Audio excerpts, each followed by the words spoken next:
Wnaethon ni ddim wneud ymarferion ynganu penodol heddiw. Ond, rhywbeth wnaethon ni ganolbwyntio efo pnawn 'ma oedd gwrando. A dwi'n meddwl gwrando a canfod iaith, canfod seinia yn rhan mor bwysig o addysgu a dysgu ynganu hefyd. Be wnaethon ni pnawn 'ma oedd mynd ar drip i Plas Glenweddw. Gyda ni'n cael sgwrs am hanes y plas a hanes yr arddangosfa sy'n mlaen ar y funud.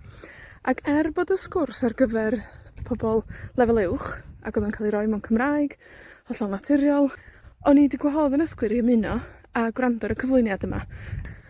Ac oedd y dysgwyr ar y Dechreuwyr pur sydd wedi bod efo fi ers 4 diwrnod wedi dallt gist y stori drwy yr stumia.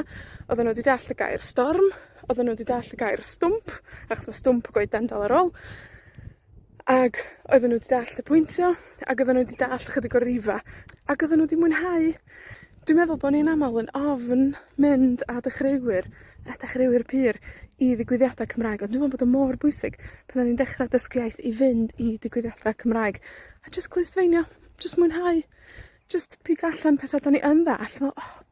Nes i ddallt 3 gair y fanna, ffantastig. Nes i ddallt 5 gair y fanna, wow, yes. Nes i ddallt yr rhifa na i gyd oedd yn cael ei ddeud mewn rhestr sydyn o rifa. Nes i ddallt nhw i gyd. Mae pethau fel 'a mor bwysig i'w dathlu a i roi cyfle i ddysgwyr ar lefel isel i ddod i bethau fel 'na. Achos o'n i'n hawdd wedi gallu deud heddiw, ti'n be, mae'r sgwrs yn mynd i fod rhy anodd iddyn nhw, a o'n i'n neud rwbeth arall. Ond na, wnaethon nhw wir mwynhau, a bod mor falch o'i hunan, a mor wow, hyderus bod nhw wedi dallt llond llaw o eiria allan o'r sgwrs mewn Cymraeg naturiol. Go iawn. Felly, da ni angen ei mwy o hynna.